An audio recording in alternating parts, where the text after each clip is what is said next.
For weeks, Thailand's capital city Bangkok has rung with the sound of anti-government protests. Under pressure, Prime Minister Yingluck Shinawatra has called a snap general election for February 2nd. But the opposition is boycotting the vote, arguing that it has no chance of winning because Thai politics has been rigged. Violence has broken out, and the government has declared a state of emergency in Bangkok and its surrounding districts. The protesters say they want democracy, and yet they're campaigning for a temporary suspension of the democratic process, while, they say, constitutional reforms should be made. To understand the dynamics, you have to look at the complex history of the dominant groups in Thai society. The protesters complain that the government is dominated by the interests of one all-powerful family, the Shinawatras, and not without reason. Since Thaksin Shinawatra came to power in 2001, every election has been won by a party he runs. Even though he was deposed in a coup in 2006 and now lives in exile in Dubai, his shadow is long. The current Prime Minister Yingluck Shinawatra is his sister, while another sister is head of the ruling Pheu Thai party, and other close family members hold key government posts. Mr Thaksin all but runs the government via Skype, and when Ms Yingluck considered stepping down in early January, he convinced her to hold firm. Critics accuse Mr Thaksin of corruption, bankrupting the country with vote-winning policies, and manipulating government policy to suit his own ends. They also accuse him, while Prime Minister, of sanctioning state-led killings in Thailand's drug war, and of an over-harsh crackdown on an insurgency in the restive south.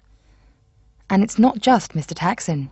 Over 300 MPs and senators, mostly from the Pheu Thai party, face charges of corruption, while Ms Yingluck herself is being investigated for her signature policy, a rice subsidy that critics say amounts to bribing rural voters. So why does the family keep winning elections? While in office, Mr Thaksin wooed millions of neglected rural voters with populist policies and moved money to the provinces, reducing investment in Bangkok from 90% of state spending to 75% now. As a result, the Shinawatras have retained overwhelming support in the rural north and northeast of the country, where his supporters glorify him as the man who took on the old Thai establishment to pull poor workers out of poverty.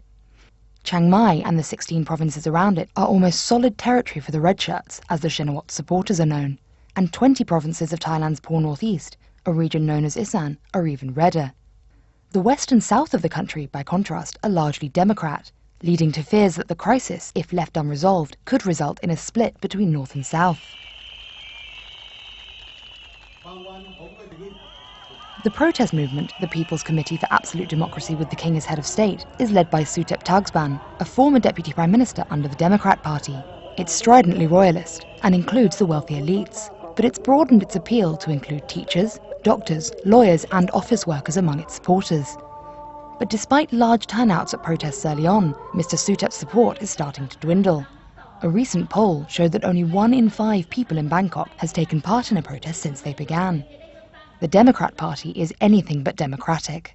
Led by Abhisit Vejjajiva, some of its concerns about the upcoming election are understandable, but by continuing to insist that the losers in democratic elections are under no obligation to accept the results, it's badly undermining Thai democracy. Unless the elites who run the party are willing to take democracy seriously and accept that they might simply not have enough support to win, the situation is unlikely to improve. Thailand's old establishment, primarily the military and the monarchy, is a player in all this. The army has staged 18 coups since the end of absolute monarchy in 1932, most recently in 2006. In the past, the army would have intervened by now, but it knows that it makes a bad fist of running the country.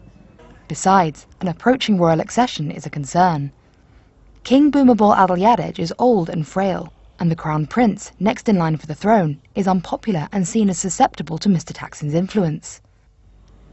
There's no doubt that Pheu Thai will win overwhelmingly in the hollow election on February 2nd, but it'll be hard for Ms Yingluck to claim a legitimate victory in the absence of a credible opposition, and she'll struggle to govern. In the past, the court has intervened. This seems to be what the protesters want once again.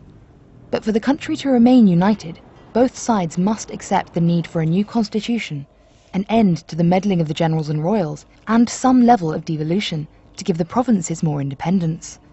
If not, Thailand faces social failure, political disintegration, and civil strife.